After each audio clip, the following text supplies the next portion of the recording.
pull an Arteezy on this. And a Dazzle is a really good addition to this because, I mean, this could hypothetically make this Naga Siren pretty much unbeatable. Just the fact that, okay, you're gonna gank her, Shallow Grave, TP out, or Shallow Grave, get a song out and TP out. I'll just gonna take the hit. I don't mind. You know? And one thing about the Dazzle that we've seen in the games earlier as well, that is very potent as one of the solutions to the Winter Wyvern, at least when it comes to the not really when it comes to the physical damage part, because you still have the Cold Embrace, that where the Dazzle is still powerless against, but just the Shallow Grave up against the Winter's Curse. Just being able to save your ally, if you're not caught in the Winter's Curse yourself, of course, just being able to throw down that Shallow Grave, that's kind of what's saved PR more than once in one of the games earlier, so I wouldn't be surprised if that establishes itself as one of the go-to Winter Wyvern counterplays.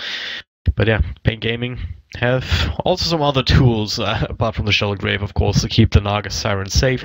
For once, as you said, the Clockwork here, being able to hook in with long-range initiation, and the Storm Spirit. One of the more popular combos as well, we could say, one of the more obvious ones to go for if you're still looking for a mid. I mean, the Clockwork initiates, Storm Spirit zips in behind that, does the damage, so it's kind of a no-brainer there, and yeah, that together, that does create a lot of space for Naga, but there's the Axe, slip through the banning phase, and yeah, Shallow Grave, not so reliable anymore. And this is the paiN Smash Axe, which this is the hero that this guy just pumps up some Nightwish on the background and starts kicking pops left, right, and center. And I have seen those streams, and it's just ugly, man. It's just ugly. This guy goes like 24-0. Granted, it's versus 4K people or 3K people, so it could be, you know, regular jackoffs like me. But still, I mean, it sets up a precedent on that. It's like, okay, Smash can play a mean Axe. And paiN Gaming, I think that they know this, but if not, they really need to be worried about this. It's actually interesting that they didn't actually even thought about banning it, but at the same time, the bans from paiN Gaming have been quite spot on, you know, like taking on a Phantom Lancer, which would have been a huge problem, especially for the Storm Spirit. Shaker, a really strong support in the Peruvian scene, flat out on any team, pretty much. You know, you have Cinderills, you have Sideral, you have Stock, you have, I would say, Stinger plays a mean Shaker as well. So, I mean, there is a lot of good players of Shaker there. There's like a really good school on that. So I guess that they were a little bit constrained about this, but at the same time, I mean, an Axe, damn. Still, the Dazzle can do decently against it, but not with the Shallow Grave. It's like he will have to use everything but the Shallow Grave in order to fend off the Axe. Also, the wave is going to be decent versus the Cold Embrace because, yes, I mean, you're immune to physical damage and such, but as soon as that Cold Embrace wears off, when you have minus 20 armor, everything is going to hit like a freaking truck. Yeah. Speaking of trucks, Templar Assassin. There's one right there in the form of the Templar Assassin, and that's a mid hero, or yeah, it looks like a mid hero here, maybe with an offlane Storm. Actually, no. Where's the clock? This that is a support Naga. Support, actually. That is a support Naga. Okay, so it's not a core Naga after all. That's a really good. That's a really good fake out because most of the lineup of NoT today is focused on actually dealing against the Naga, at least since it was the first pick. But now that you're flipping the script through, it's like, oh, well, we kinda are not free about this draft. But there's a little timer here because Viper falls off, Axe falls off, Shadowfiend can hold his ground as well as Winter Wyvern, but that's about it. While ADR and HFM can just snowball out of control. Yeah, Snowball is kind of the definition of both the Storm Spirit and especially the Templar Assassin. If they get off to a decent start in the early game, then they have a chance to just take over the game entirely, especially in the back of the Clockwork, has that same kind of potential of opening the game up for your team and just making plays. Similarly, though, Axe and Shadowfiend, they're cut from the same kind of mold, so I do expect a lot of aggression, I do expect a lot of kills, a lot of funky kills maybe here and there that are not so cleanly executed, just because there's so much pressure to execute on both teams here, I want to say. I mean, the other option that I think with this draft that paiN Gaming could go for is like dual lanes, you know, and try to get that Naga as fat as possible while having a Templars as in middle lane and maybe Storm Spirit with duels. It's very unlike paiN gaming though. So I mean that's another way you could spin this draft. I don't think it's gonna happen, but I mean just keeping that on the back burner, just thinking maybe it could happen, it could work. I mean Naga plus Dazzle packs a really good punch with a Shadow Wave on top of the ensnaring illusions. I don't think it's gonna happen, but it's something to chew on at least at the very very bare minimum. It's like okay, maybe they could squeeze in some farm into the Naga, maybe. Yeah. But hey, I don't know. Yeah, well, that's the one Naga strat, right? At some point, you just say, all right, we need more late game. We have an Naga support, so you just go farm. We try to do our best to make space, and then you get your Radiance, then you farm and farm and farm, and then 20 minutes later, suddenly the Naga's on top of the network chart, and you're like, what the hell is going on? How are there 4 cores all of a sudden? But yeah, that's something that can happen if you can't close the game out, and, well, there isn't exactly too much direct push here on the side of NoT today, apart from the right clicks, really. But yeah. Welcome. If you're just tuning in, this is the lower bracket game. You can see it here on the side as well. The losers out of the running for the MLG Pro League Season 3. My name's joinDOTA. I'll be your main caster for tonight. I'm joined by Rupture here on the analysis side, and of course, our statsman, Dr. Corporal British. So let's introduce our team, starting with the Thunder from Down Under. Not quite. It's not Australia, but it's at least South America. Not today here. Stinger on the Rubik, followed by Smash, me pastor, your pastor, everyone's pastor. He's playing the Axe. Looking forward to seeing that. Van in the middle lane on the Shadow Fiend. And the Winter Weapon, played by Crawler. And to the Miss Angel, of course, on the Viper in the 1 position. Alright, so for the Warriors of the Amazons, the people of the Jogo Bonito, let's see if they can pull it off. They can sucker it up. Well, sucker it up, that sounds a little bit odd, but you know what I meant. But let's see if they can, pull the full gambit on this. And we're going to have Tabo Trabo with the Clockwork. Diego Maradona, which I'm assuming is going to be King Arctic with the Naga Siren. HFN with the Templar Assassin Cat with the Dazzle. And finally, ADR, Adriano, is going to be with the Storm Spirit, one of the flashiest players on the whole Brazilian scene, so this is going to be interesting. This could actually be a offlane Storm. Yeah. It has to be dual lanes. It has to, right? This is too greedy in order to ADR to just going on the offlane now. But how do you dual lane this? With the Clockwork, I mean, the dual of the Clockwork is nice. It's the fact of the Storm alone. It's like, how are you supposed it looks to like get Cat's farm making on his this? way down there now, so... Oh, okay, it there we is go, going to be dual lane. It's a little bit unheard of, especially with the Clockwork not in the offlane. I can't recall when I have seen that on last time without it being an aggressive tri-lane. They're relying heavily into the individual skills. If I'm reading paiN properly, like, okay, we are going to win our lane somehow, or we're gonna at least hold them off. And afterwards, we're just gonna be too greedy to actually contest, because I mean, if the Naga is able to get her fair share of farm, which she's kind of more relinquishing the early experience into the Clockwork. The thing is, afterwards she can take over, so maybe this Naga is like a backup plan, it's like the attempts that I do, but granted it's pops. I've going a Naga support because I cannot, pick it as a carry and then just try to wing it from there and taking over after the 30-minute mark, after my team is, properly either ahead or pretty stable. Now, the interesting part is about Crawler sitting here on this perch, waiting for that bottle, and let's see how. Well, it's 6 gold away, so his timing might be correct, or actually could be the spot on, even. Well, HFN definitely has to be aware of the fact that that could be a possibility. I mean, not seeing the Winter Wyvern anywhere on the map for quite a while. It's not quite a bounty hunter, but it can still take out the courier if it's just walking by casually here, especially from that position. So, but yeah, just to come back into the Naga a little bit more. I've casted with Reaver the other day, and he's kind of said the same thing. It's you just pick a Naga as a support, just as a failsafe. in more than one layer. Yeah. You don't only have the Song of the Siren just to reset individual teamfights, but you also always have the option that if you have the lineup to extend the game to delay tower pushes and more importantly to delay high ground pushes, that you can get enough space for Naga to just AFK farm and then get out of control.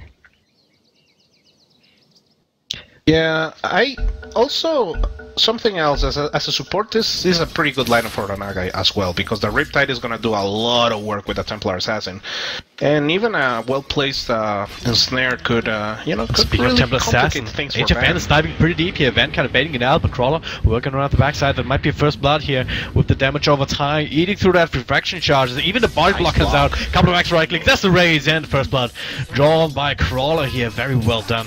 Not going for a bottle at all, but instead finding the much juicier target here in the TA itself, who dove in too deeply and too greedily. Yeah, I mean, at the very least she bought out and she has the bottle already with this card here, so it's not gonna be horrible for him. But of course the first blood for Van is a jump start for him. He's just gonna be powering heavily after that, because I mean, it's not only the fact of getting the gold, it's the fact of getting the extra souls. Yeah. He is up to 15 now, and that's... Oh, bottom lane, Cat dragged back here, ADR tries to help, but wow, the call, and so many creeps around Smash. That Dazzle didn't even stand a chance. Yeah, I feel like the hardest part for paiN Gaming is gonna be their laning stage, by far. Yeah. Let's see, 42% in competitive. Yeah, it's interesting because it's very hit or miss while he's playing competitive. I know that when he's playing, he has like, I don't know, like a 60 to 50, like 60 to 7 record or something like that. But yeah, I mean, on competitive, they kind of have a better read onto the hero. Oh, top. Yeah, they're gonna go around again. It's gonna be Crawler here onto Tabo this time. Yeah, Diego Maradona. King Yardi, he's back here to try and help, but not enough. Clockwork gets the cogs up, but that's about it. And now Naga might be in trouble here, tries to skid away, has not Riptide, but not much else. Crawler, whoa, takes quite a bit of damage here and has the Cold Embrace himself right under the tower here. One more right click from Angels. All he has left in the tank too. No more mana and Cat, he wants it, but does not have any way to slow them down. So tell me that one kill is all they get, but they don't lose anyone on the side of NoT today. So good start up in the top lane as well. Yeah, as long as they don't lose objectives, I say, on the side of paiN Gaming, which is going to be pretty tricky, mind you. But if they're able to do that and, you know, delay the game, I think that they're going to stabilize quite decently. But again, we're facing a lineup with an Axe and a Shadow Fiend, so yeah. Yeah, and that Axe, let's point that out, it's not the... It's a very large emphasis on the Axe. Yeah, speaking of that, there's a lift up into the air with the Battle Hung already going. Telesh takes quite a bit of damage, but there's a new creep wave here, so more spins could do the trick here. Yeah, there it is, not long for the world. Yeah, Smash, he cannot go to the tower because it's gonna kill him. Yeah. That's I mean, it was gonna kill him if he went there anyway, but yeah. Anyway, it's like, okay, I need to go to a tower. Wait, I can't, because I'm gonna pretty much kill myself. But what option do you actually have? And oh, look at this. This is just the dream of an Axe. That is 1-2 quad stack. Yep. Oh man, how did that? Wow. I can never stack that cap that much. It gets a 2. Oh that's no. a pentastack. Oh dear Jesus. Oh man. That's gonna be juicy once he farms that. It's just paiN though, they will scout it out now. There it is, Smash. One call gets an extra armor, so it doesn't even take damage. And nope, Cat, no, that's not the place to be. Shallow Grave, not low level 6 yet on Axe. He's actually dropping very low, but one more right click here from Stinger will secure the kill after the Shallow Grave runs out on ADR. No. He won't be able to farm the rest of that. It's not too much left, but at least quite a bit. And now ADR. Yeah, I mean, they got most Stinger, of the experience on that as well, because they were sitting around here. Yeah, that's the bigger deal here, I guess. I mean, Smash. Oh, not so. Smash did end up dying. Yeah, he died here. He actually died here on this one. I mean, with a regular right click, he wouldn't, but ADR did a cool little trick with the Remnant, you know, to proc it while the projectile is in the air, and that's what pretty much ensures Smash demise. Yeah. Smashy wants more blood in return though. Gets a couple of creeps plus ADR here. Lifted up onto the again, so it might be another death here. The stick charges plus the level 6 gets a little bit of a zip out. And that'll be enough to actually keep him safe, so that's a big deal. Smash not able to retaliate straight off the bat. He's still looking for it though. But he's still not level 6, so Shallow Grave is still effective for just a little bit. Cat should be able to pick up on that fact as nice jukes, yeah, and division Smash so far working too heavily in this. The Shallow Wave is gonna deal a lot of damage. He's still gonna drop though. Never mind, Stinger was around. But that looked a little bit dangerous. It did, but yeah, now Smash has his level 6 and came back into this halfway to his Blink Dagger. In the meantime, something interesting that also happened on the side of paiN Gaming is the fact that they actually swapped out the Naga for middle for a while the Templar was taking stacks in the jungle. So she's, I mean, HFN is kind of, you know, compensating for that first blood. Yep. 22 wins, 35 losses with the Blink Dagger. Okay, that's seems like a little bit low, but yeah, it's still one of the core items on Axe, and there's no doubt about that. I mean, the Blink Call initiation is one of the stronger initiations in the game, just because it goes through BKB. But right now, it doesn't need the Blink if he has a lift as a setup here. Tries to open spins, but doesn't actually get too many here. And ADR instead going for support and backlines with the zips around, gets the Rubik here. Now Smash looking for Cat, does have to dunk. There it is, but Smash dropping very low return, so you will fall. And I'm not quite sure if that was worth it here, feeding 2 kills to ADR. Man, he is just pulling the Joga Bonito right now. He's just dancing right now, man. And this could become like, you know, Peru versus Brazil in the soccer match. And in the meantime, Van actually gonna get trapped in. There's a Melt Strike with quite enough damage, and Crawler's here as well. HFN all of a sudden trouble with the teleport in from Angel. Reflection's not gonna save you. Melt might. But oh, the hook shot! It actually misses here on the Shadow Fiend in the back. But Tavo has a haste run, so at least he will be able to get out. But that was once again a very deep dive from HFN there, and once again he pays the price. Because of Stinger has both lightning, by the way, so that's a thing. Oh, bottom lane. We saw that again, but now the spins are there. Oh! But he misses the dunk! What is happening here? ADR able to keep himself alive with bottle charges here, zipping around. Rubik, oh yeah, he's got that too. The ball lightning, so there's 2 storms zipping about. Smash here just kind of confused with all the lightning storm that's going on around him, but finally decided on the target that he wants to go for. 2 spins will secure the kill on the Dazzle, who has to be much more careful in this lane. He doesn't even have boots, he can't even run away from the axe. Smash is not happy, man. Problem. Even though he got the kill on the Dazzle, he's not happy. He's used, well, he doesn't have any kill potential on the next minute. Oh, and actually, Tabo, he might no. Cash in? Does not quite get, not enough levels in the rocket, and now Shadow Fiend teleported in. Poor Tabo. Okay, that's. I think he's more pleased about that one, I guess. Yeah, that was a nice attempt. ADR just getting another one right click off to slow down Smash long enough for Tavo to get in range with for the battery assault, but it was just not enough damage. And too close to the tower at that point, so. The TPs, man, the TPs pretty much are playing towards the advantage of NoT today. They're really good at that particular part of that Dota, man, with their supports. The fact of, okay, we need to TP right about now, and they have that timing pretty much down to a science. Yep. I mean, it's very rare that you see a TP from NoT today and just totally floors, you know, it totally fumbles. It's very rare to happen. At the very least, they managed to push back the enemy lineup. But during all of that, at least the Naga is getting some space for herself. However, it's not saying much, though. The Templar is powering through. Let's see what's on the courier. Actually, just a Bazzi, so a little bit sluggish on the beginning for that side of paiN Gaming, but at the same time, I mean, ADR is looking mighty fine right now. Actually going for Bloodstone first. And speaking about the win rate that British was talking about us, it's like the fact of going naked. Blink Dagger is kind of, yes, it has a lot of utility, but it also makes you incredibly squishy as an axe. Yeah.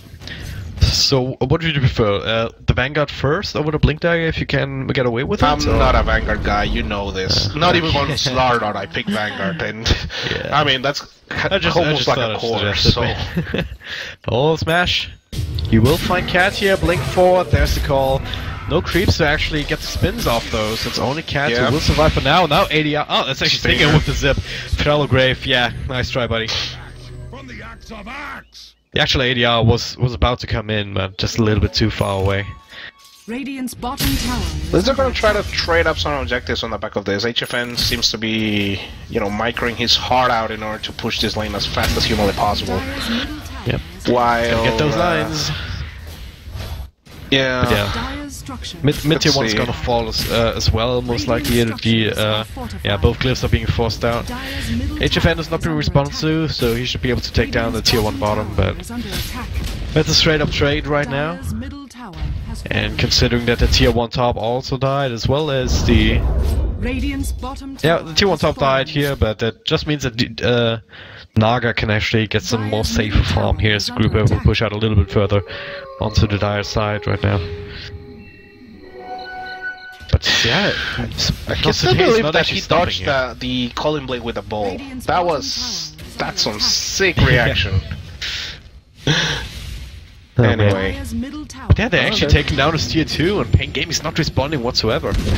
That is very costly here, very costly indeed. Yeah, Tabo had the hookshot ready, ADR was pretty much full mana I think at that point. But he preferred to farm the jungle.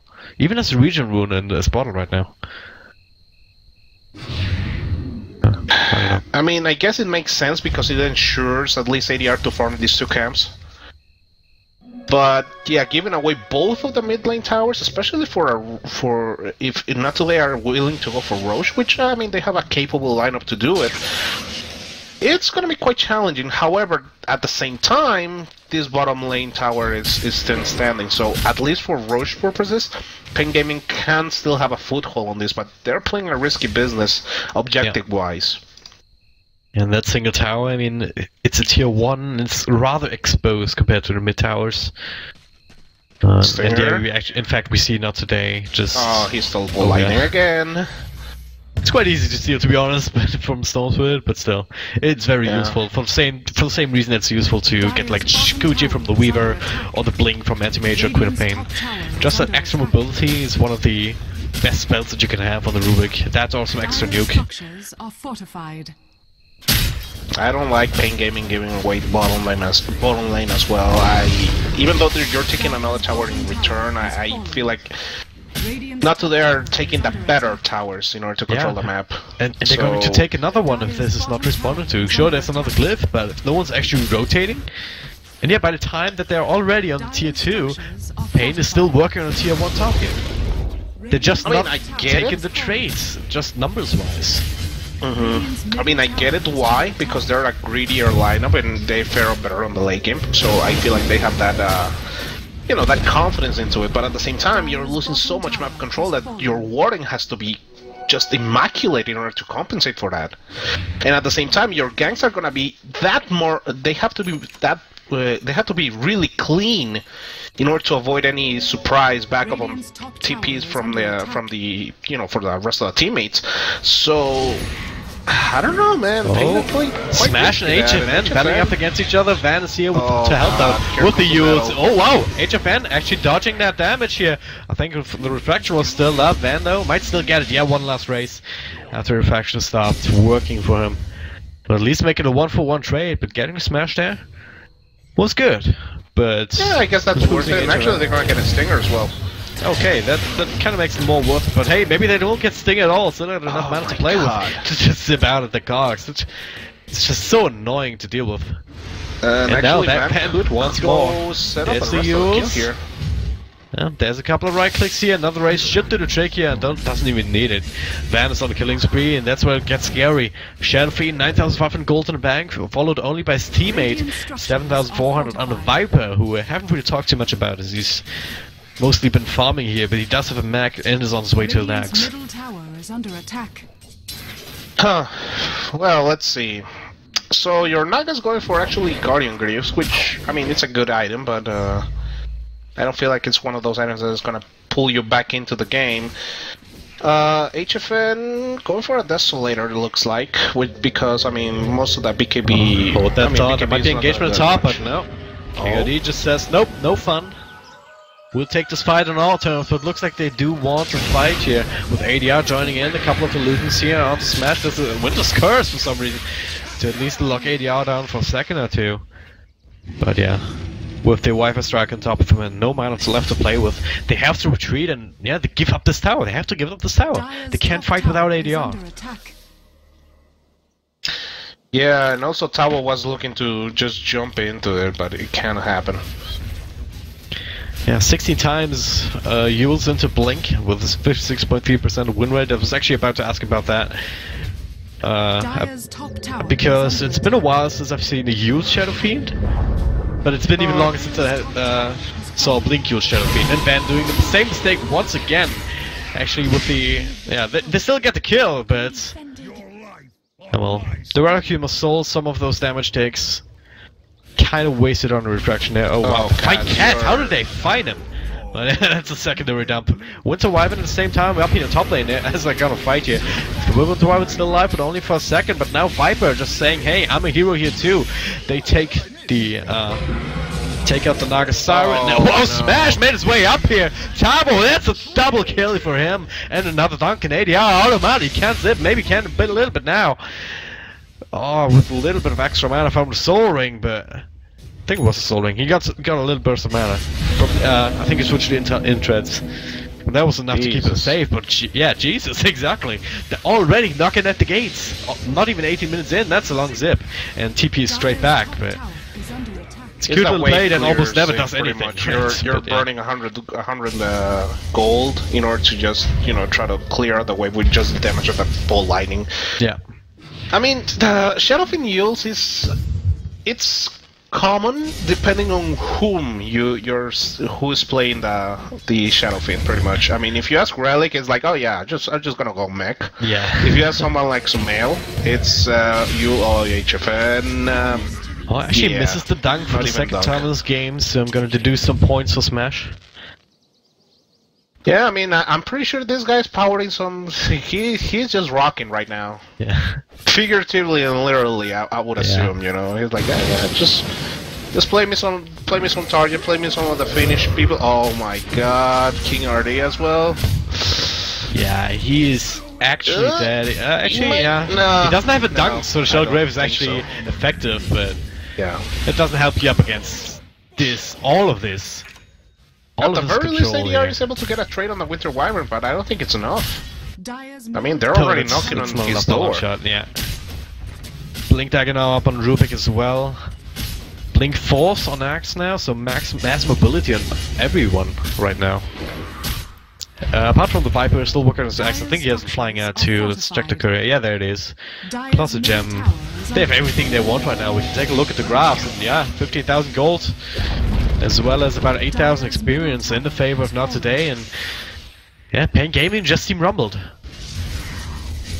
I mean, it's just that the level of greed on this draft was quite high already, and I feel like some tower trades particularly weren't really necessary for the Brazilian squad. I feel like they gave away a little bit too much. And even though they were able to hold their ground versus Smash, nice. 157 games on a Blink Dagger with an average time of 24 minutes, so yeah, our Rubik here gets it about 5 minutes earlier, so that should probably increase the win rate, one would imagine. Yeah. So yeah, they're on a good path. Of Cinderellas right now, man. Yeah, even the stats support that assessment. But yeah, right now, just look at Angel. He has a mech, he has 1600 health points and an axe.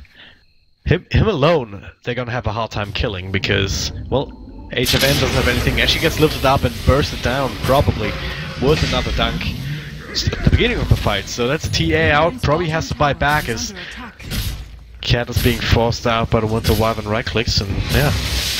paiN having a really hard time actually just fighting right now. Can they even do anything, or apart from calling GG? I mean, it's... I mean, they can force trade outs out of this, which I guess is decent. Radiant's bottom tower is under Yeah, 20 minutes, okay. Yeah, that win rate changes immediately, so... is under attack. Oh wait, that's a Dire's Rubik middle Blink, barracks yeah, that... has fallen. Yeah, British that's was a talking Rubik. about, so yeah, that would explain a lot, but... I mean, they're trading, which I guess is decent, but at the same time, I mean, you're giving away too much, and I feel like that's the mantra of this match, and I'll actually... Yeah, zips in, but all the control in the world jumping away at him, but hey, the Song of the Siren, really good usage here. At least Finally, keeps this later. keeps the Storm Spirit back, but it seems like too little too late, because it still leaves an entire team of NoT today in your base, bashing away at the racks. That's not along the PHFM trying to look for an angle here. They find Smash, want to pick him off first while isolating Angel, but Angel's just man-fighting Tabo with the Shallow Oh, Grave, here no comes the X in battle. sight, and there's the ultimate here. Ragnar's holding so much work here, plus the Scarly done on Van, looks like, yeah. ADR dodging the right clicks here as best he can, but GG is called, so everyone's just feels compelled to dive the fountain at the end. But yeah, this just turned from bad to worse, and paiN Gaming, yeah, as I said, they just got rumbled. It seems like they were never really ready to actually benefit from the greedy lineup that they picked. Yeah, pretty much, and the fact that they find themselves well on the